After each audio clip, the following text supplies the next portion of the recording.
Kenapa mak ayah kita marah sangat kalau pintu rumah tenganga waktu maghrib? Tutup pintu tu. Syaitan nak masuk. Betul ke mitos ni? Sebenarnya ia bukan mitos semata-mata.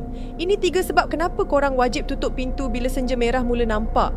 Sebab pertama, waktu syaitan berpesta. Dalam hadis sahih, Rasulullah SAW bersabda, apabila kegelapan malam menjelma atau apabila sudah lewat petang, maka tahanlah anak-anak kamu. Ini kerana pada waktu itu syaitan berkeliaran.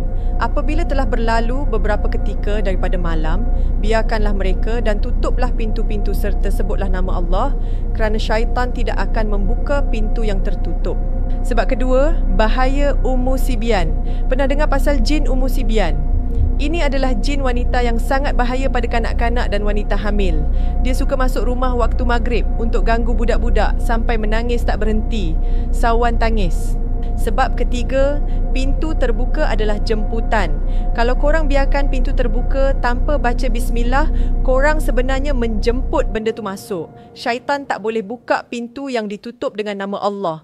Tapi kalau pintu tu dah tenganga luas, dia masuk macam tetamu VIP lah. Jadi bila azan maghrib je, tutup pintu, kunci dan baca bismillah. Jangan bagi peluang benda tu menumpang tidur sekali.